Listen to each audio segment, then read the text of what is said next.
Hello and welcome to episode 12, II Part 3. In II Part 1 and Part 2, I tortured my viewers with variations of this little intro.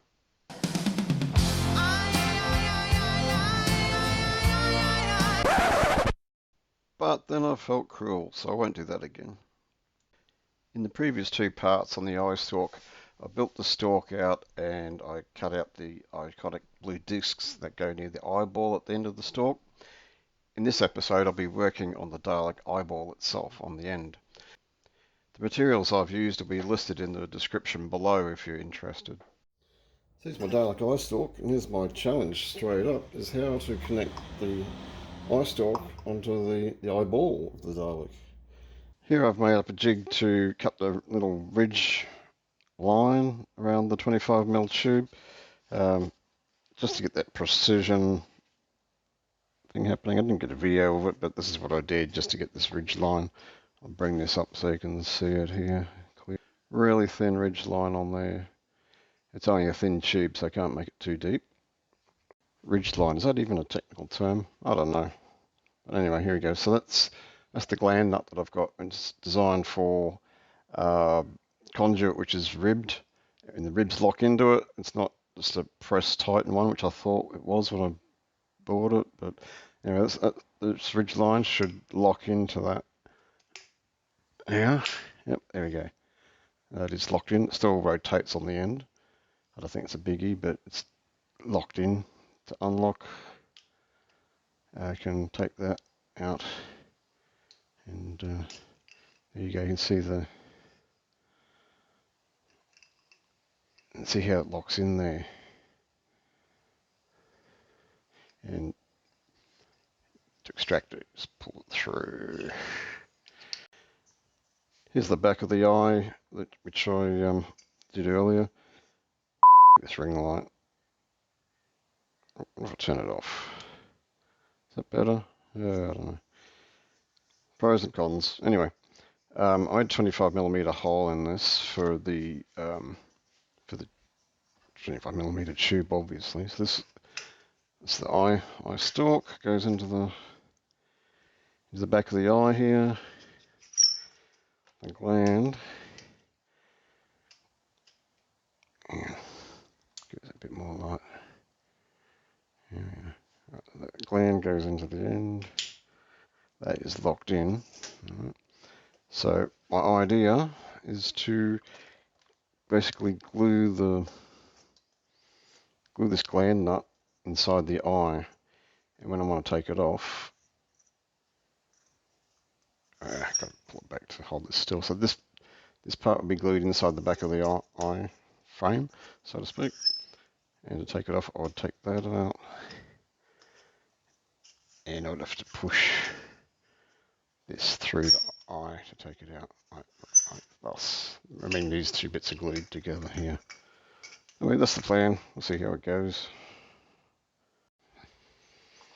Okay, here's the two eye halves. I've cut out here a circular section to take a tin can, which I'm going to cut down. This is as per the original props, apparently, and then this half I've cut out that 25mm hole, and I'm going to glue this gland inside. Got to rough this plastic up in here. Now, a bit about this plastic. So I'm not a plastic expert, but this is most definitely polystyrene. Now, if you're a bit confused, it's probably because you're used to polystyrene being expanded polystyrene as you get in styrofoam and beanbag beans, that sort of stuff. It is expanded polystyrene. But this is clear polystyrene. I can tell by the smell of it, basically, plus the other properties like the clarity. It is a bit fragile. Some good examples of other polystyrene stuff is if you're old enough, CD cases and how easily they can snap. So that's a very clear property and understanding of the properties of polystyrene. It's a fairly brittle plastic, but has a good clarity compared to others, and obviously you can expand it. Um, you can also make napalm out of it by dissolving it in petrol. You can make a putty out of it by dissolving it in acetone. It turns into a moldable putty you can you can use. I'm not about to do any of that sort of stuff, but that's just another bit of trivia about this plastic. And there's the eye; it's coming together. All right, I'm going to cut this can down, insert that, and glue this in.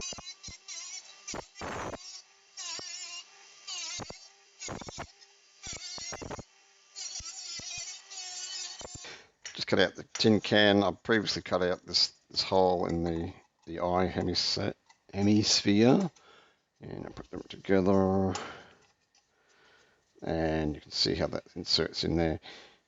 Now I don't know how much of the wall of the can to cut away, because that could be used to support items inside of it when I decide what the hell I'm going to put in.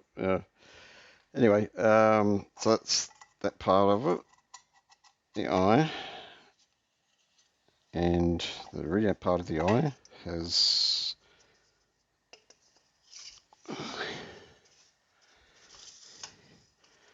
we'll have this gland nut in there, like this. So this is superfluous, this part of it.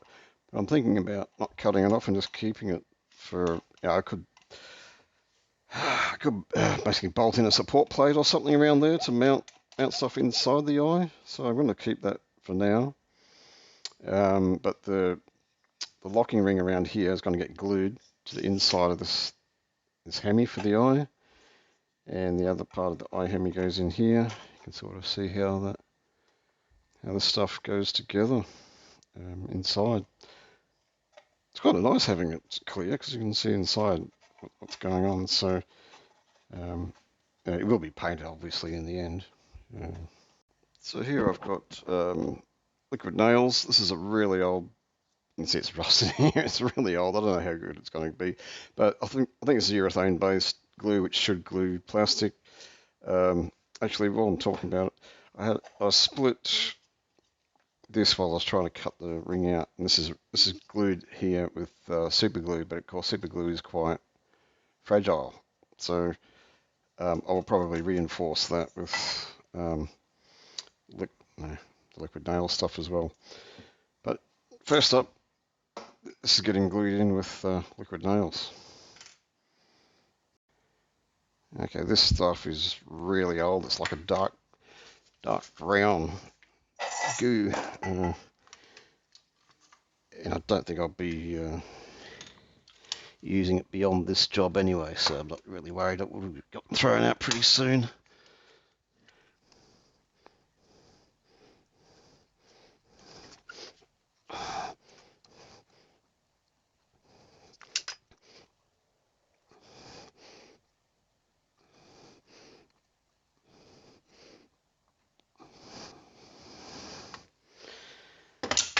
Okay, I've been pretty liberal with it here, just to try and get some good coverage. Also trying to keep it clear of the back here. I don't want to glue the eye stalk to it. Just trying to make sure it's got good surface bond with both parts here. And that is the main thing. The stuff should dry pretty flexible.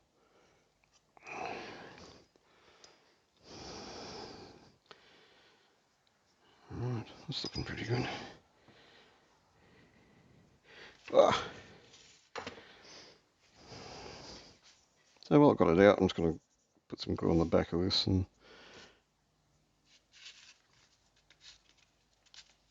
come on. Because this stuff is half set, it doesn't stick real well. Well, it does, but not readily. It needs some persuasion.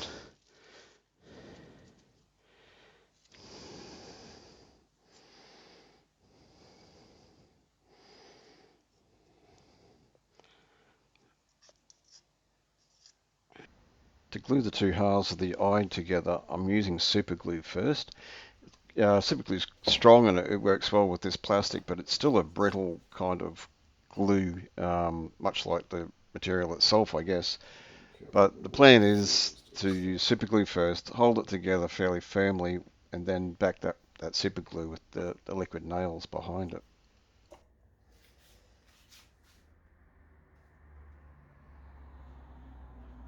Let the super glue dry, and then I continue by backing up that join with liquid nails behind it to reinforce it.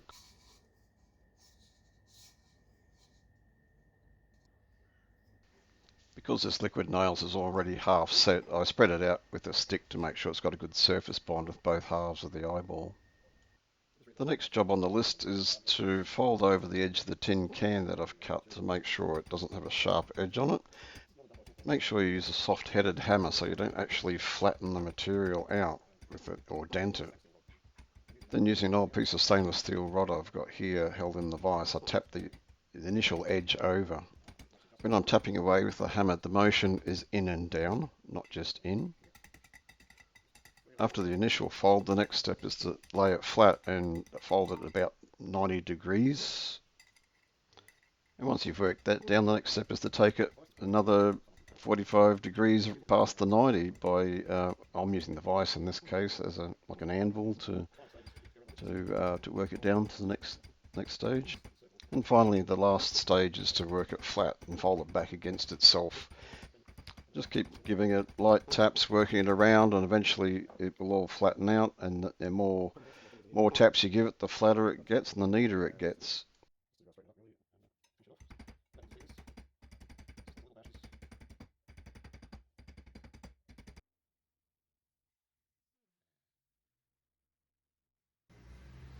It's really looking quite smooth. I hope I haven't stretched stuff too much and made the diameter too big to go in the sort of press fit hole of the eye. But, that works just fine as a press fit, no problem. So that's my access to the. I want to line up seams with this crack so I keep it consistent, but yeah, that presses in. That's my access hatch to the innards of the eye.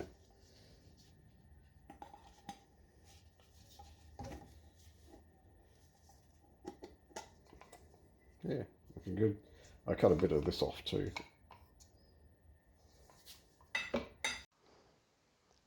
Alright, well, here's the progress. There's the eye majorly built. Put the can in, it's a press fit, it works well. It clicks on and latches in. These bunch up together, the pivot will go here and that will hold everything all in place like that. So there we go. It's looking much more Dalek-y. Next steps, I guess, are painting the eye, building the pivot. None of this really needs painting, maybe a bit of a shine. And yeah, looking good. Pretty happy. This is my journey to live the dream. Come along with me on my build journey down the wormhole.